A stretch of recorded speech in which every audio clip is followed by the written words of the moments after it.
किसी और ने बैच में प्रश्न है हमारे जो कह रहे हैं कि 12 साल हो गए उनका बच्चा हुआ नहीं, किसी कारणवश गिर जाता है ऐसे करके, तो कह रहे हैं कि बहुत सारे लोग उनको ताने मार रहे हैं कि अपने पति की दूसरी शादी करा दो। कह रहे मेरा मन इतना व्यथित हो गया है कि मैं डिप्रेशन में जा रही हूँ कि बच्चा आएगा तो मतलब दूसरी शादी कर दो। संसार तो देखो बहुत विचित्र कोटि का है। संसार की तो सलाहें बहुत अलग अलग कोटि की हैं, बहुत अलग अलग कोटि की हैं। संसार की सलाह न माने तस्मात् शास्त्रम प्रमाणम ते कार्याकार्यो व्यवस्थितो। कार्य और अकार्य की व्यवस्था शास्त्र सम्मत है। देखो, ये हमारे पूर्व जन्म का कर्मों का फल होता है कि संतान आई और चली गई, क्योंकि उस जीवात्मा की केवल गर्भ में रहना और निकलना, बस इतना ही केवल संयोग था। जैसे माता गंगा जी महाराज शांतनु से जो पुत्र होता गंगा में फेंक देते, 7 को फेंका, 8वें को जब उन्होंने रोक लिया तो ये कोई नई घटना नहीं थी। ये घटना पहले ब्रह्मलोक में तय हो चुकी थी। जब अष्टवसु को वशिष्ठ जी ने साफ, वो बड़ी कथाएं हैं, उन कथाओं का, वशिष्ठ जी के पास एक नंदिनी नाम की गाय है जो सर्व सुख प्रदान करती है।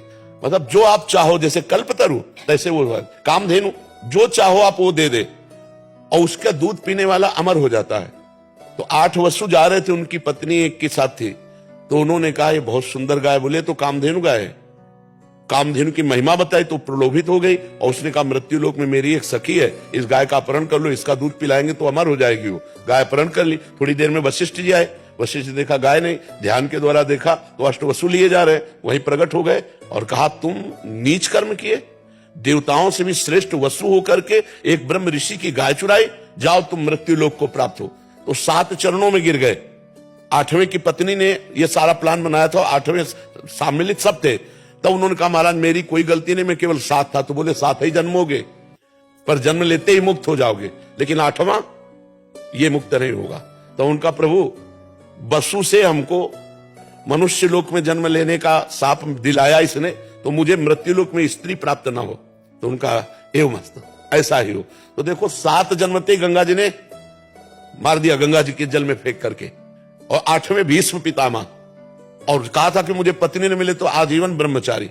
सब विधान भगवान का पहले से होता है, हम लोगों के कर्मों का जाल बिछा हुआ है। इस कर्म जाल को अगर काटना है तो भगवान का स्मरण करते हुए इतना महान हम भजन करें कि हमारे सारे कर्म विध्वंस हो जाएं और भगवत प्राप्त हो जाए। ये संसार, किसी के लड़का नहीं होता तो गांव में इतना टॉर्चर करते हैं, और वो जो बहन है, माता है, उसके कान में जब ये शब्द जाते हैं तो कितना उसको जलन होती है। ये नीच बुद्धि के जो लोग होते हैं ना, ये टॉर्चर करते हैं। ये मान्यता है ना, उसी के लिए प्रश्न कर रहा हूं। नहीं, ऐसी बिल्कुल नहीं धारणा करनी चाहिए। कितने लोग अपने यहाँ हैं जो पति पत्नी मिलकर के जवान होकर के ब्रह्मचर्य व्रत धारण करके भजन कर रहे हैं भगवत प्राप्ति के लिए। तो ये सब संसारी बातें तो नहीं, तस्मात् शास्त्रम प्रमाणम, शास्त्र के प्रमाण के अनुसार चलना। वैसे प्रत्येक माता पिता को ऐसी चिंता हुई है, इतिहास साक्षी है। चाहे वो महाराज चक्रवर्ती सम्राट दशरथ जी हो या नंद बाबा यशोदा जी हो, बड़े बड़े महापुरुषों को भी, क्योंकि गृहस्थ धर्म का फल है संतान। अगर वो चाहे लड़की हो चाहे लड़का हो, दोनों को समान भाव से देखना चाहिए। पुत्र में प्रधान भाव नहीं रखना चाहिए, क्योंकि इससे भेद बुद्धि पैदा होती है और ये धर्म विरुद्ध है। तो आज समाज में जैसे भाव बढ़ रहे हैं, पर यदि प्रारब्ध में संतान नहीं है तो निराश होने की जरूरत नहीं है। पति पत्नी दोनों फिर आगे चलकर ब्रह्मचर्य नियम ले और सन्यासी की तरह जीवन व्यतीत करते हुए भजन करे तो परम लाभ भगवान की प्राप्ति हो जाएगी। भगवान को अपना पुत्र मान ले, गोपाल जी को अपना पुत्र मान ले। पर गृहस्थी में प्रायः ये आकांक्षा रहती है। श्रीमद् भागवत का प्रारंभ ही इसी से होता है। आत्मदेव नाम के एक ब्राह्मण थे, बहुत समृद्धशाली थे। उनकी पत्नी का नाम था धुंधुली, लेकिन उनके कोई संतान नहीं थी।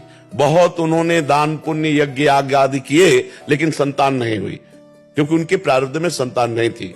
तो उन्होंने सोचा कि मैं आत्महत्या कर लेता हूं। इतना संतान में प्रियता बढ़ गई कि वो अपने शरीर को नष्ट करने के लिए जंगल चले गए। जंगल में देखा तो जब कोई धर्मात्मा पुरुष अपना अनिष्ट करना चाहता है तो भगवान किसी न किसी रूप में आ जाते हैं। तो एक सन्यासी के रूप में भगवान पधारे। उन्होंने कहा कि ब्राह्मण तुम क्यों निराश बैठे हो? उन्होंने दंडवत किया और कहा संत भगवान हमें संतान चाहिए। बहुत समझाया कि संतान से सुख नहीं है, संतान एक स्वाभाविक अगर प्रारब्धवशात होती है तो अच्छा, लेकिन मैं तुम्हारे भाग्य में देख रहा हूं 7 जन्म तक संतान का योग नहीं है, इसलिए तुम हठ मत करो। उनका संतान या तो या नहीं तो मृत्यु, हम ठान कर आए। तो उन्होंने अपने तप बल से एक फल प्रकट किया और कहा जाके अपनी पत्नी को खवा देना, बढ़िया संतान हो जाएगी। तो देखो भाग्य में नहीं था ना, तो उनकी पत्नी को जब दिया उन्होंने जाके अपनी तो उस पत्नी ने सोचा कि यार पेट बढ़ जाएगा, कौन ने 9 महीना भोजन भी सही नहीं हो पाएगा और बड़ी समस्या है। तो उनकी बहन आई हुई थी, तो बहन से कहा कि पति ने दिया है कि फल खा लो तो संतान हो जाए। तो उनका गर्भ हमारे है, अभी इसी महीने में गर्भ हुआ है, तो तुम ये फल गाय को खवा दो और जो संतान होगी वो मैं तुम्हें दूंगी। तुम गर्भ का नाटक करो और तुम हमारे पति को कुछ धन दे देना, तो हम ये कह देंगे हमारी संतान मर गई, और ऐसा हो गया। फल गाय को खवा दिया। देखो प्रारब्ध, संतान नहीं होनी ना तो नहीं होनी। अब 9 महीने के बाद वो गर्भ का नाटक करती रही 9 महीने तक, और जब उसके संतान हुई तो रातों रात मंगा लिया, और बस आत्मदेव के संतान हुई, बड़ा आनंद मंगल।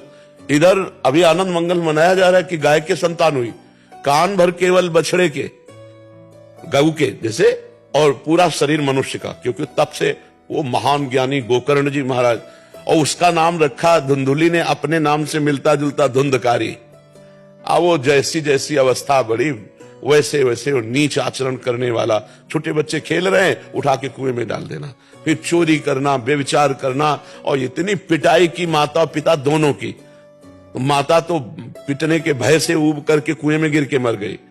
गोकर्ण के हाथ जोड़ा उनके पिताजी ने, कहा बेटा मेरी तो दुर्गति हुई जा रही पुत्र मोह में, इससे तो ये ना होता तो अच्छा था, तो बेटा अब क्या करें। तब उन्होंने कहा कि अब इस समय संसार के राग का त्याग करके एकांत में जाकर भगवान का चिंतन करो। धर्मम भजस्व सततम त्यज लोक धर्मान सेवन सदा साधु पुरुषन जय काम तृष्णाम अन्यस्य दोष गुण चिंतन मास मुक्त्वा सेवा कथा रसमो नितराम पिबत्वम। लोक धर्म का त्याग करो, ये लोक धर्म की संतान हो, परम धर्म को स्वीकार करो, श्री भगवान को। बोले परम धर्म को कैसे स्वीकार करें, तो बोले सेवन सदा साधु पुरुषन, संत पुरुषों का संग करो, और काम और तृष्णा का त्याग करके ही सत्संग सफल होता है। और जाकर के किसी की निंदा स्तुति मत करना, भगवान का चिंतन करो, भगवान का। तो वो उधर चल, ये पापी पाप करते हुए वैश्याओं के द्वारा मारा गया और भूत योनि को प्राप्त हुआ। तब गोकर्ण जी ने श्रीमद् भागवत सुना करके उसका उद्धार कराया। तो जरूरी नहीं है कि संतान अगर हमारे पास नहीं तो हम व्यथित बने रहे, नहीं, हमारा मुख्य लक्ष्य भगवत प्राप्ति। जब देख लिया कि कई वर्ष हो गए संतान का योग नहीं बन रहा, तो पति पत्नी दोनों संयम से रहो और भजन करो और भगवान की प्राप्ति कर लो।